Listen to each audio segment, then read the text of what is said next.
to the level where we can have vessels, Suezmax and Aframax and 1 million barrel or 2 million barrel vessels. We can go into partnerships. We can build these ships.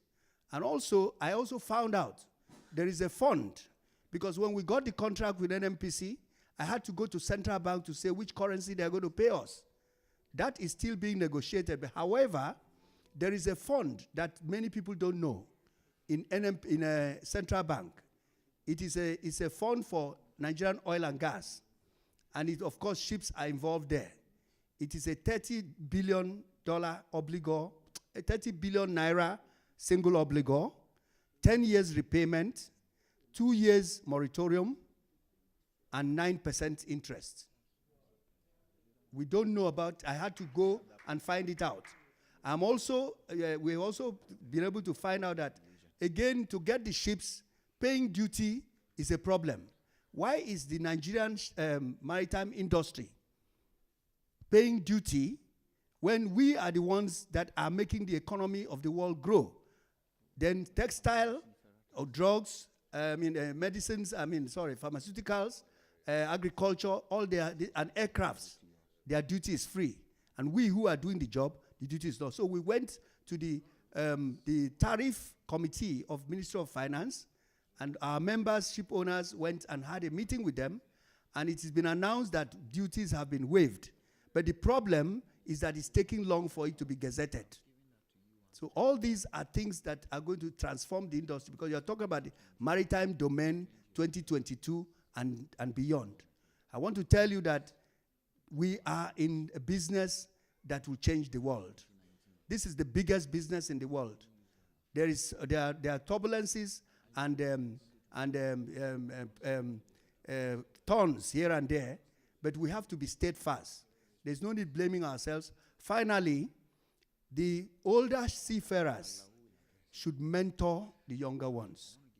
If you mentor them, you can tell them how to pass exams and so on and so forth, and tell them the fact that if you don't pass, you will sink. You can't go anywhere by cheating. That's not how the world goes, because in the end, we will go everywhere in the world as seafarers. Don't forget that Philippines have 400,000 seafarers, and they rake in $6 billion into their economy every year.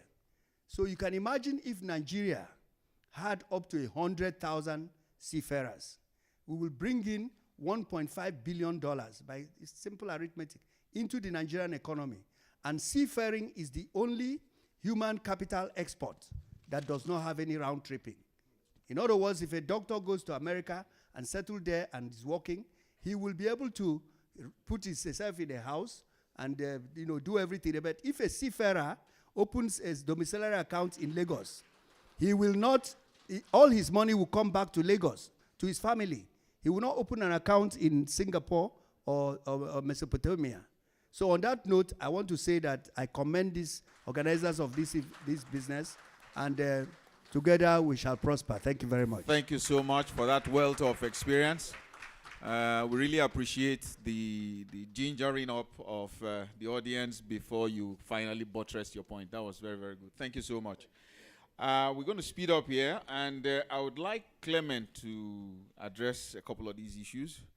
The questions that came up was we're having a decline of seafarers, as you can see from that BIMCO report.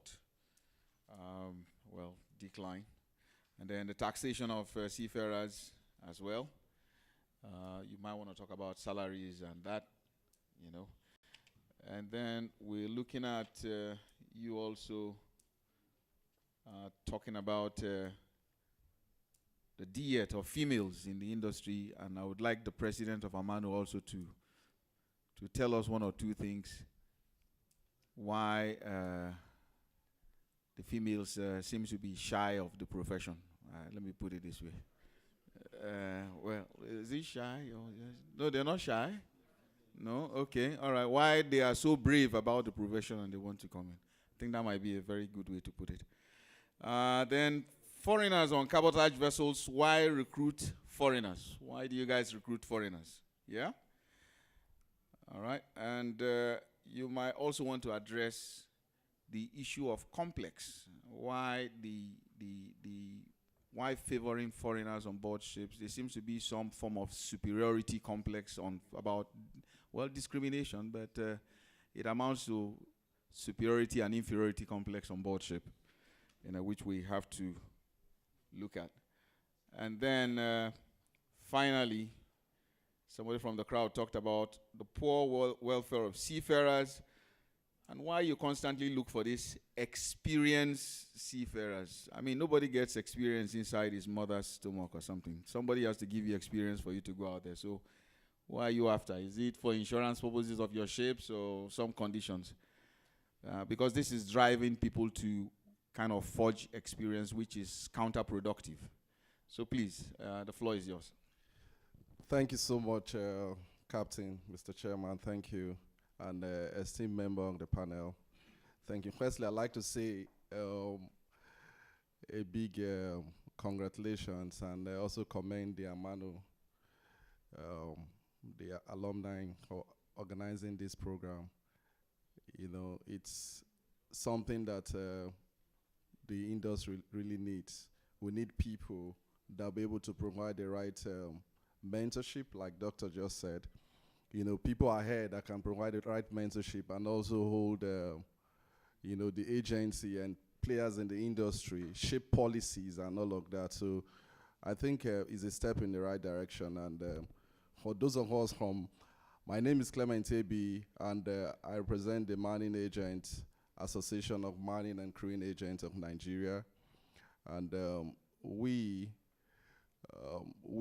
directly recruit seafarers. So our primary constituency is the seafarers. Praise the Lord.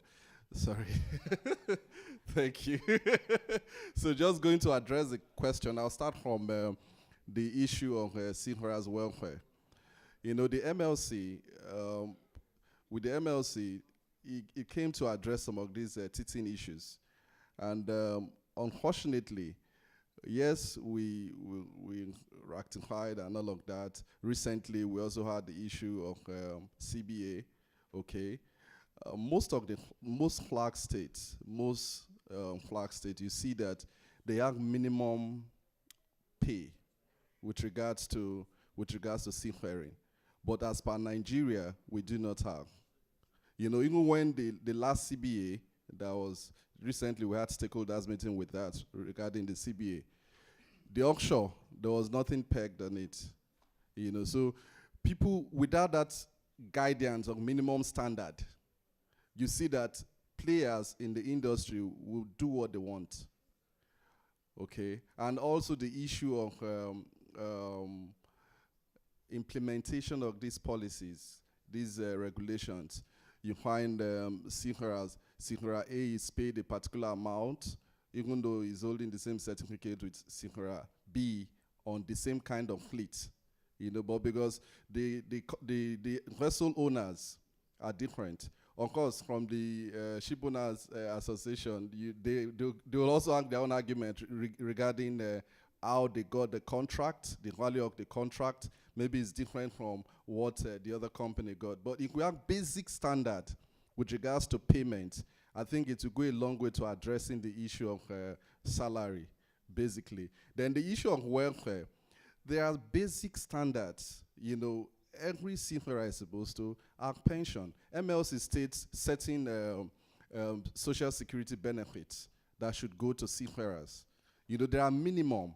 You know, if you're working somewhere, the law says you should do at least, which NIMASA is also trying to ensure that the mining agent, they keep to those regulations. You're supposed to do pension for the person. He's supposed to be insured. He's also supposed to, that's what you have, the NSITF and all of that. So there are basic requirements regards to the seafarers' welfare as it relates to employment. I'm not talking about while on board the ship with regards to supply of food and water and all of that. I'm basing mine on employment because I deal with employment. You know, so that is also that has been addressed to a large extent by the law, you know, which MLC came to deal with, which I think we're also been implementing. But of course, you do not have We have a lot of agencies that are also licensed that may not be doing the right things, okay, which as an association, we're also trying to work with NIMASA to clean the house with regards to that, because some of these agencies, some were giving license like empowerment scheme. They were not really audited and go through the process before they were giving licenses, you know. But that being said, the standard is there. The issue with welfare, as per standard, if you employ a seafarer, you're supposed to be pensioned, you're supposed to get certain basic benefits, you know. Then that of salary, if we have a standard guide, that will also be able to sort the issue of salary. It's just minimum pay. It doesn't mean that that's what it should be paid. You know, for instance, if I'm talking to some ship owners, I don't shy away. I tell you the way it should be. This is the rate. You go internationally, you see that that's also the rate. If you look at the competitive rate within the industry, that's the rate, except you want quacks. If you want people that are experienced, people that are competent, people that can deliver on the job, you must pay well. You know, but you find some ship owners too, they always want to still cut corners because of issues with cost. So I think collectively, like Captain said, is our collective responsibility to ensure that these things, once we say this is the law, we follow through to ensure that everybody responsible to implementing that, they are doing what they are supposed to do. Then Captain said, the other question that has to do with taxation. Well, it's a law. Personal income tax is a law in our country. All right, so it's something that is, since it's a law, it has to be obeyed. You understand me? So the seafarers is not enough to say, some other countries, we saw it in the news, that some countries are not paying, seafarers are not paying tax. Do you know what they do? They come to Nigeria or come to some other countries. They stay outside their country for a particular period. They sign off, if you remember, you have the captain or even maybe the shipmate on board that ship, and does their discharge book, they go back to get tax rebates. Are you getting it? Because they've been away from their country for a period. You know, so it's a law, it must be implemented, except it is something happened to that law. So personal income tax, if you're in a country, even though we have our own reservation with regards to what they do with the taxation money, but it's a law, we have to implement it. So that answers the issue of taxation.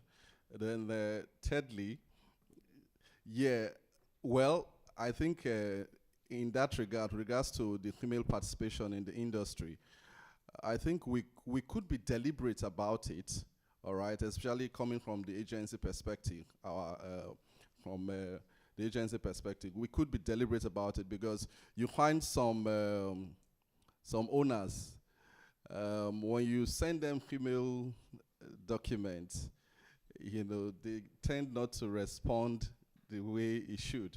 While you find some supporting females.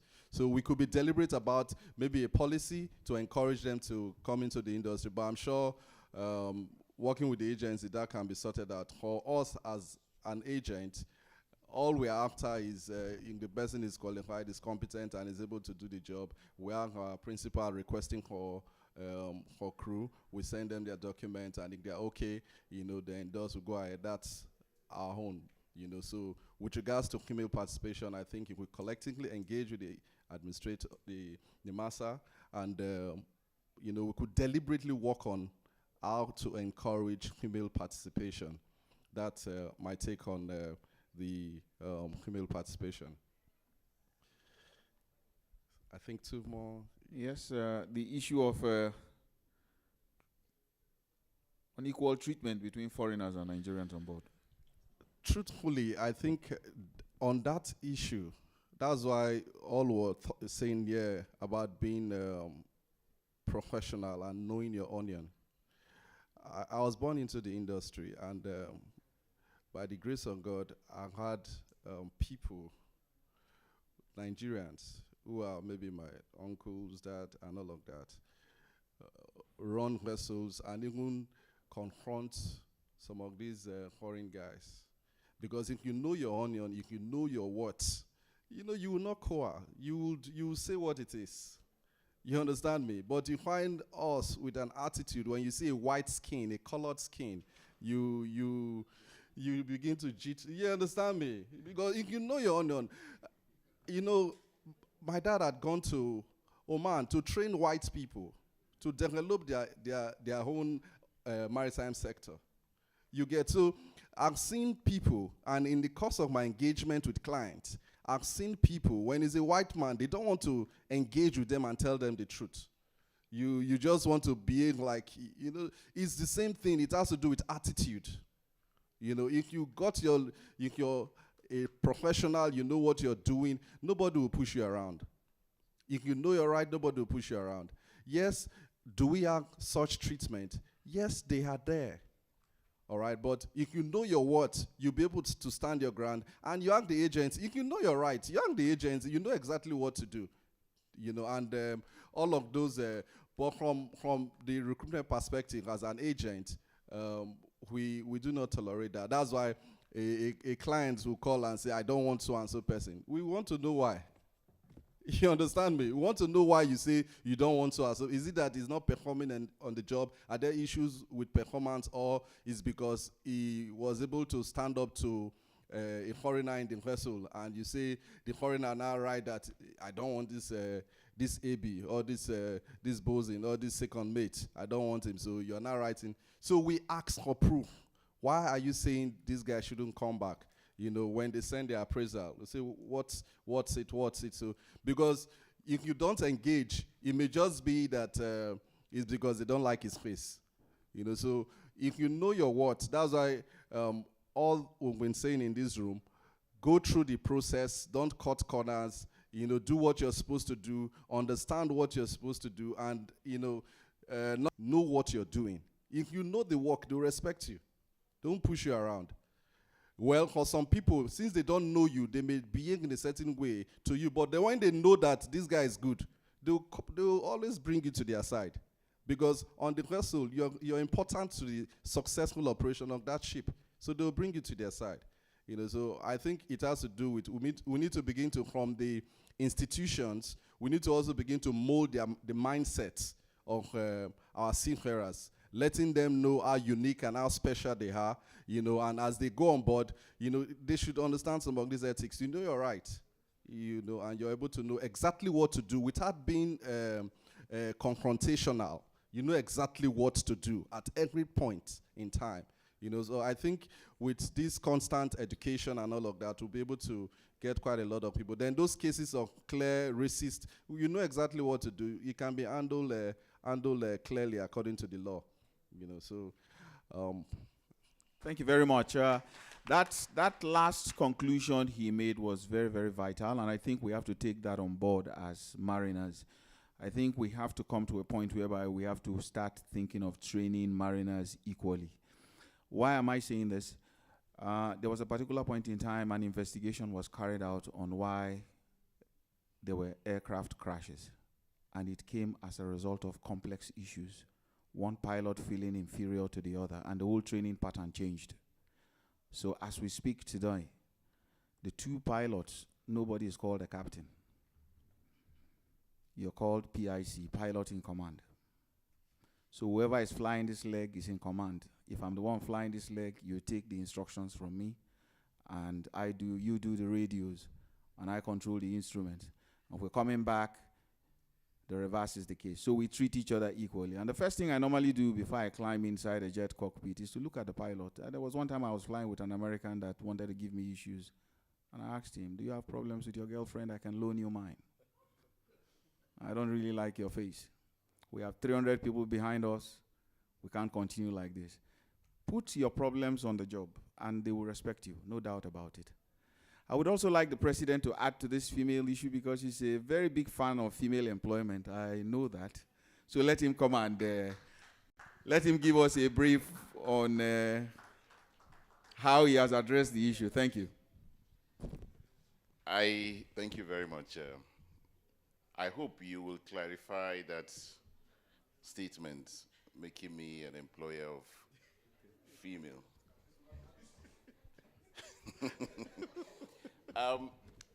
Because I have an understanding of the question. What's your name, please?